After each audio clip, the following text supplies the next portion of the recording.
নির্বাচন হলে ভবিষ্যৎ নেই জেনেই একটি বিশেষ মহল নতুন নতুন শর্ত এনে একে প্রলম্বিত করতে চায়। এমন মন্তব্য করে বিএনপি নেতারা বলছেন, নির্বাচনের বাইরে জনগণের ওপর কেউ কিছু চাপাতে চাইলে তা প্রতিহত করা হবে। একটি অবাধ সুষ্ঠু নির্বাচনের জন্য যা যা করণীয় তা করবে অন্তর্বর্তী সরকার, এমন প্রত্যাশার কথাও জানান তারা।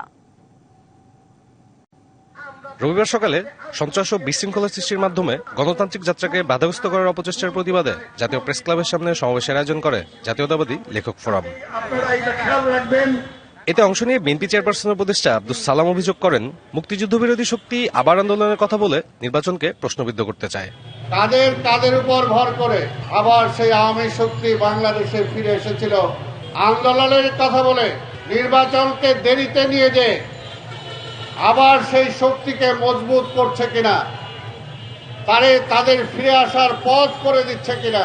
মোনালিসা হেভি ফ্লো 15 পিস প্যাকেটের সাথে 8 পিসের একটি প্যাকেট একদম ফ্রি। আজকে কিন্তু গভীরভাবে এই জিনিসটা চিন্তা করতে হবে। বিএনপির ভাইস চেয়ারম্যান শামসুজ্জামান দুদু অভিযোগ করেন, কোন কোন অপশক্তি চায় বাংলাদেশে বিশৃঙ্খলা তৈরি হোক। বাংলাদেশে সহসা একটি নির্বাচন হতে হবে, যে নির্বাচনের মধ্য দিয়ে নির্বাচিত পার্লামেন্ট হতে হবে, যে পার্লামেন্টের মধ্য দিয়ে একটি সরকার তৈরি হতে হবে। এই সরকার এবং নির্বাচিত বাইরে কেউ যদি কোনো কিছু মনে করে চাপিয়ে দেবে জনগণের উপরে, এটি গ্রহণযোগ্য হবে না।